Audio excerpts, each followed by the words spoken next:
Welcome to the Second Chance Garage. Okay. This is how I did this. I was trying to put this block in because I needed an inch so my side pipes don't drag and it don't bounce as much. So, the only way I could figure out how to do it was take a ball joint separator. This will be fun. I'll try to show you how this works. And go like this. Alright, now I do not suggest anybody does this, okay? Then as you tighten this down, it squeezes these two coils together. Okay? And that'll get you some, but it ain't gonna get you enough. So what I did was, I literally took, okay, and cheated that actually over as far as I could this way. Let me loosen it a little here.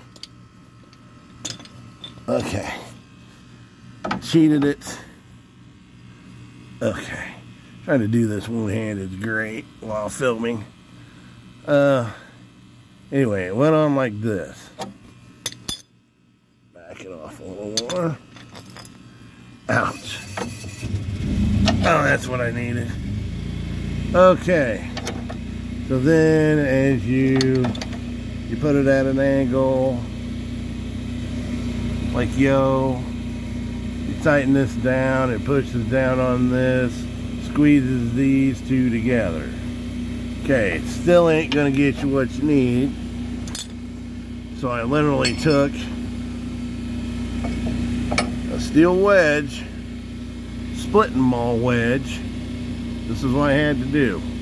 So I had these two squeezed together with that ball joint deal. Then took a steel splitting maul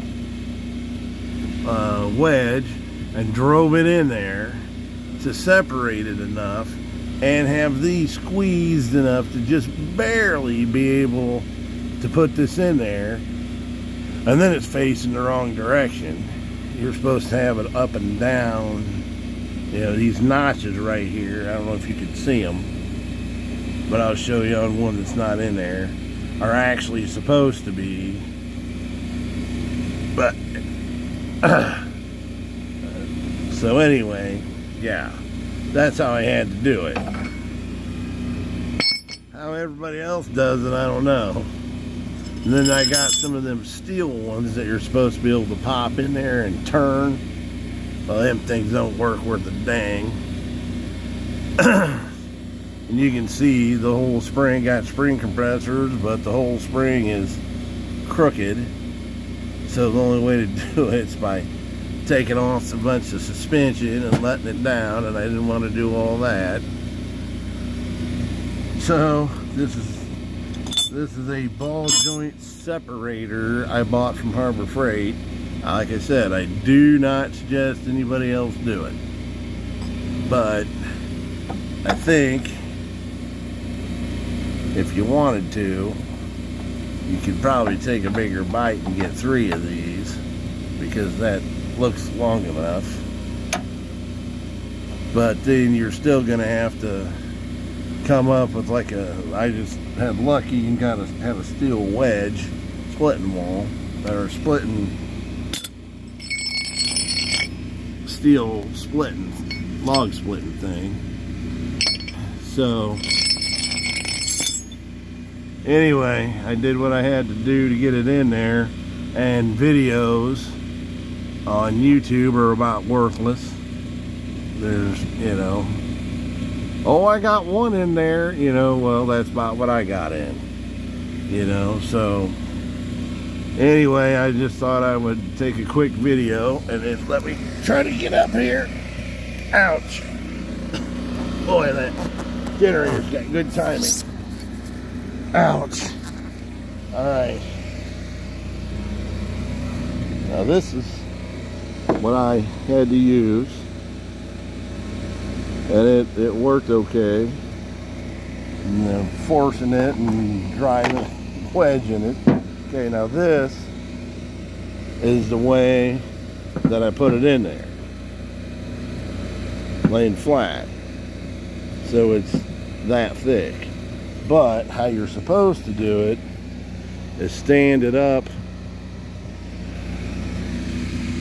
like, okay, supposed to stand it up like this, and this goes in one part, this goes in the other part of the spring, or if you want to make it taller, this way. But the only way you're doing that, and I mean the only way you're doing that, is if you pull all the suspension loose. Now, I absolutely do not recommend using this for that reason, for pinching them together and then driving a wedge in there, but it worked for me. So anyway, don't do what I do, but that's what I had to do. So anyway, if you like it, subscribe. Mustang Sally's getting there. I needed the suspension to be a little stiffer, because it sets so low that every time you hit a bump too hard, it would have too much give in it, and then my bolts on the bottom of my side pipe brackets would drag. So anyway, if you like it, subscribe. Uncle Russ out.